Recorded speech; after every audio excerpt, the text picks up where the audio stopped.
네, 김상태 선생님과 함께하는 이야 신나는 동영상이다. 몇 번째 시간인지 모르겠지만 이제 3단원으로 들어갑니다.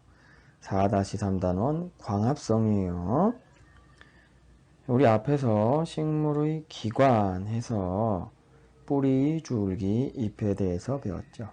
뿌줄잎입니다. 뿌줄잎, 뿌리, 줄기, 잎 각각이 어떤 구조를 가지고 있고 어떤 기능을 하는지 배웠죠. 이번 단원에서 광합성을, 이 4단원의 핵심이죠. 광합성이 어떻게 이루어지는지, 어디서 이루어지는지, 그 다음 이루어진 결과물은 어떻게 처리가 되는지, 우리 똥 싸고 어떻게 처리를 하는지, 물을 내려야 되겠죠. 이런 내용을 배워보도록 합니다.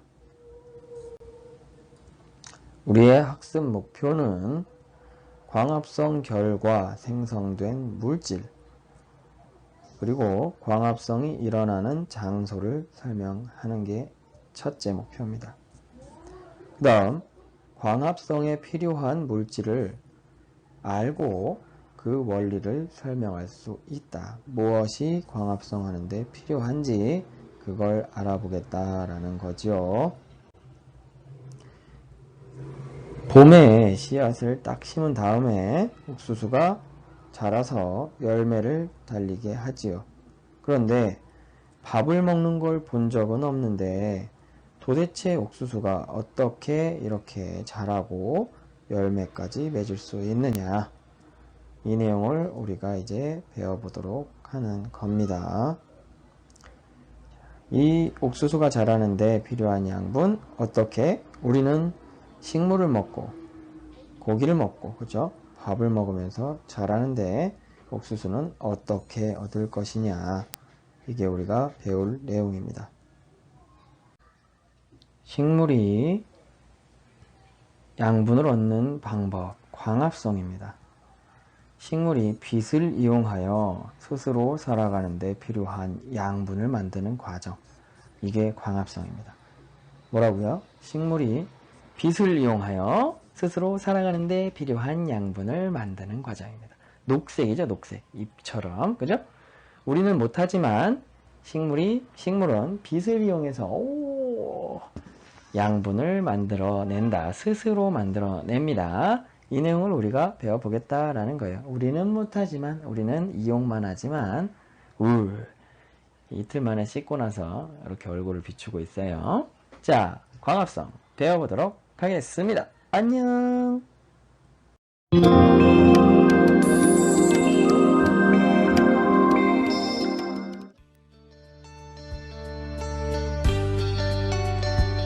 동물은 음식물을 통해 양분을 얻어 살아가지만 식물은 광합성 과정을 통해 필요한 양분을 스스로 만들어 살 수 있습니다.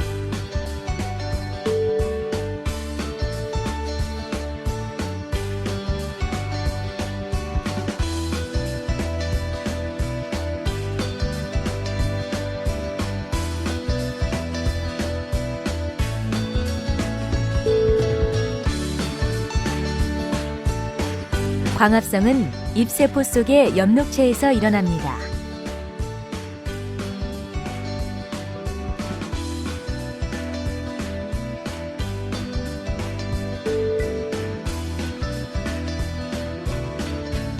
뿌리에서 흡수되어 물관을 통해 이동해온 물과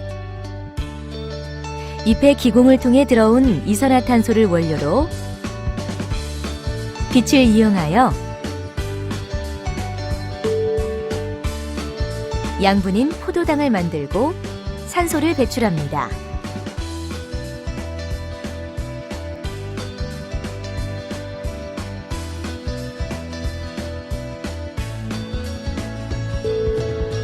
이렇게 생성된 양분은 체관을 통해 식물체의 각 부분으로 이동하여 쓰이고 남은 양분은 뿌리나 줄기, 열매 등에 저장합니다.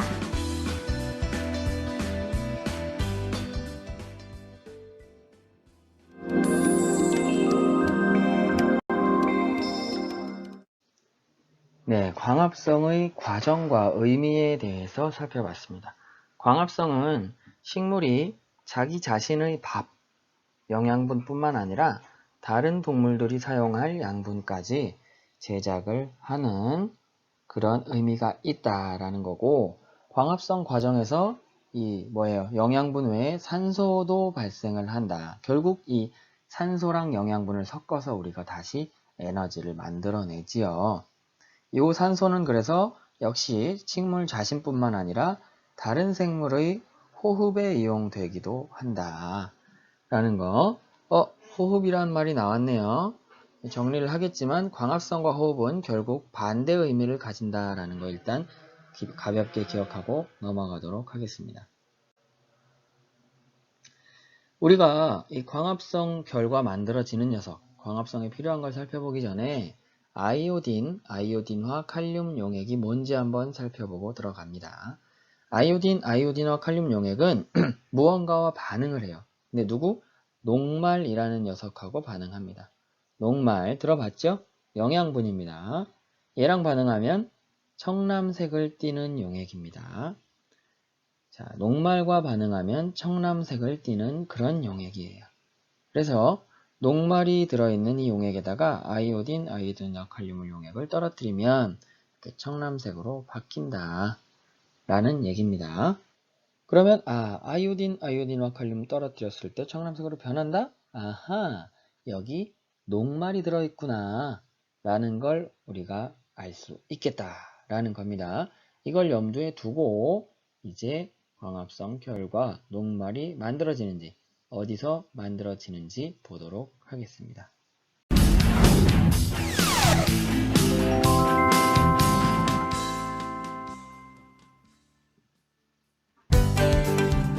식물이 광합성을 할 때 만들어지는 양분이 무엇인지 알아보겠습니다. 식물을 어둠 상자에 넣어 하루 동안 놓아둡니다. 왜 놓아둘까요? 자, 하루 동안 어둠 상자에 넣어 놓으면서 빛으로부터 완전히 차단하기 위해서입니다. 그러면 그 안에 있었던 양분들이 다 없어지게 돼요. 쌓아놨던 식량들이 다 없어진다는 뜻이죠. 잎의 일부분을 알루미늄 포일로 가립니다.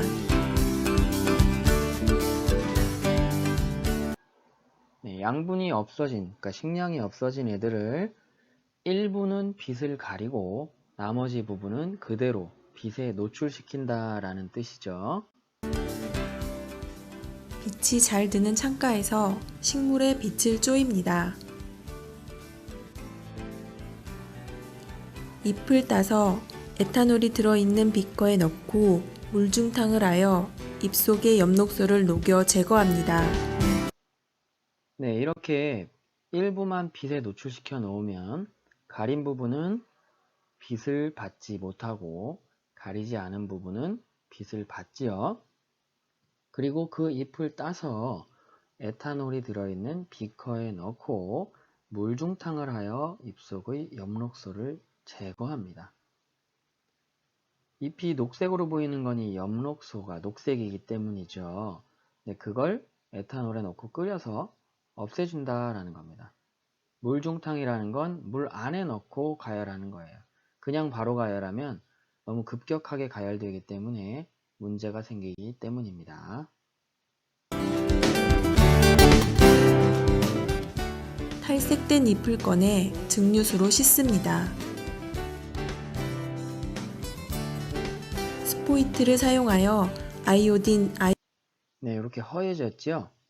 그렇죠? 이렇게 하얘진, 그러니까 녹색인 엽록소가 제거돼서 하얘진 잎에 아이오딘화 칼륨 용액을 떨어뜨립니다. 앞서 얘기했듯이 아이오딘화 칼륨 용액은 녹말과 반응하면 청람색으로 바뀌는 그런 용액입니다. 아이오딘화 칼륨 용액을 떨어뜨리고 색깔 변화를 관찰합니다.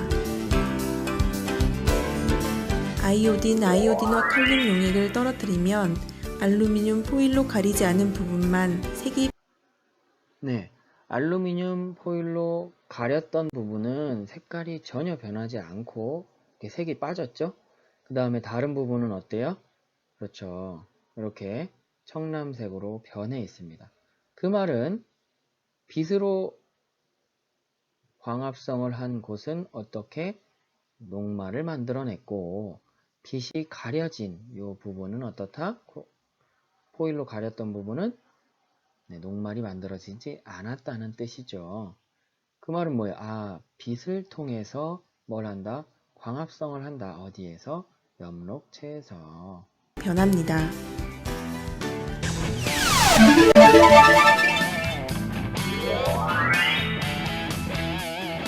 네, 식물은 잎에서 빛을 받으면 광합성을 하고 그 결과 녹말을 만든다라는 거죠. 빛을 가린 이유는 뭐였어요? 네, 아니 하루 동안 가려놓은 이유, 식량을 다 써버리기 위해서, 녹말을 써버리기 위해서. 그 다음에 일부를 빛을 가린 건 뭐예요?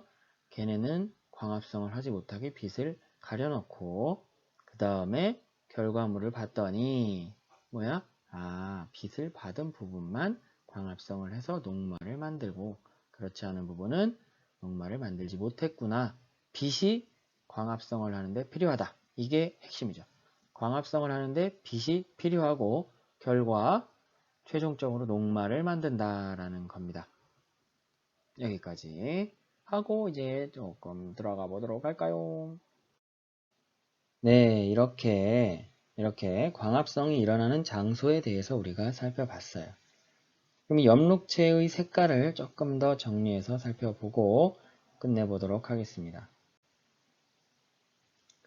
자, 우리 첫 번째 광합성 영상에서 봤을 때도 알 수 있었듯이 엽록체는 어떻게 되어 있어요? 녹색이죠? 여기 지금 녹색이 굉장히 덩어리들이 많아요. 아하, 세포 하나에 들어있는 엽록체는 한 개가 아니라 뭐다? 여러 개가 있다. 얘네들이 다 엽록체라는 거예요. 그런데 물중탕을 하고 났더니 에탄올에다가 무색으로 바뀌었습니다. 투명해졌어요. 뭐야? 녹색을 가진 무언가가 빠졌다라는 거죠. 뭐가 빠진 겁니까?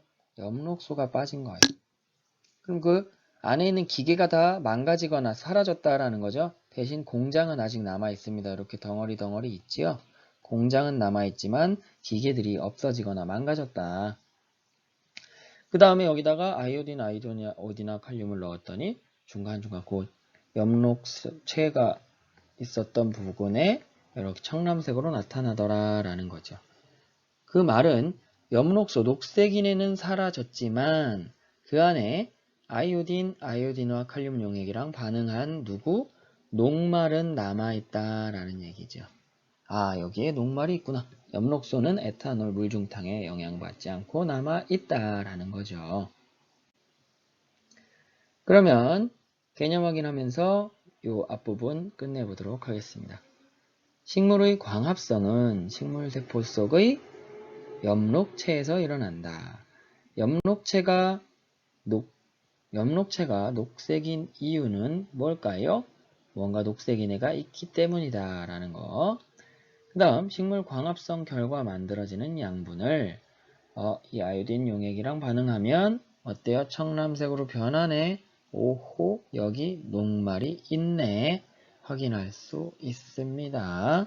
아시겠죠? 그러면 식물이 빛을 이용하여 스스로 양분을 만드는 과정, 광합성이라고 하고, 엽록체가 녹색으로 보이는 이유, 엽록소라는 녹색 색소가 그 안에 있기 때문이다. 얘는 에탄올 물중탕으로 투명하게 바꿔낼 수 있다. 라는 겁니다. 자, 그러면 다음 시간에는 광합성에 필요한 물질이 과연 무엇인지 조금 더 구체화시켜서 살펴보도록 하겠습니다. 이번 시간은 안녕!